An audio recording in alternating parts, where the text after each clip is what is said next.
Davom etamiz. Andijonda bojxona organlari tomonidan giyohvandlik vositalarining noqonuniy muomalasiga chek qo'yishga qaratilgan navbatdagi tezkor tadbir o'tkazildi. Tafsilotlar bilan galdagi lavhada tanishasiz.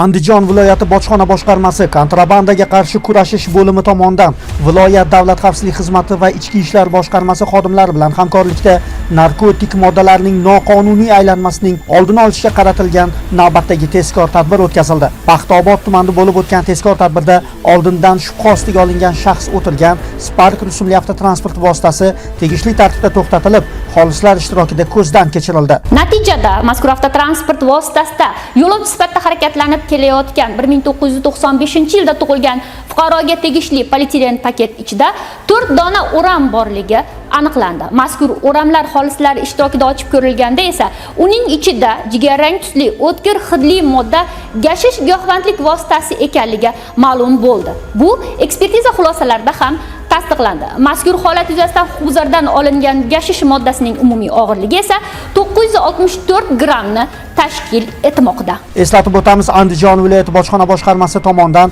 joriy yilning o'tgan davrida aniqlangan 29 ta holatda 38 kilogrammga yaqin giyohvandlik vositalarining bojxona chegaralari orqali noqonuniy ravishda olib o'tilishi va ichki hududdagi yashirin aylanmasiga chek qo'yilgan. Olib qo'yilgan giyohvandlik vositalari o'tgan yilning shu davriga nisbatan 11 kilogrammga ortgan. Hozirda yuqoridagi holat yuzasidan bojxona organlari tomonidan jinoyat ishi qo'zg'atildi.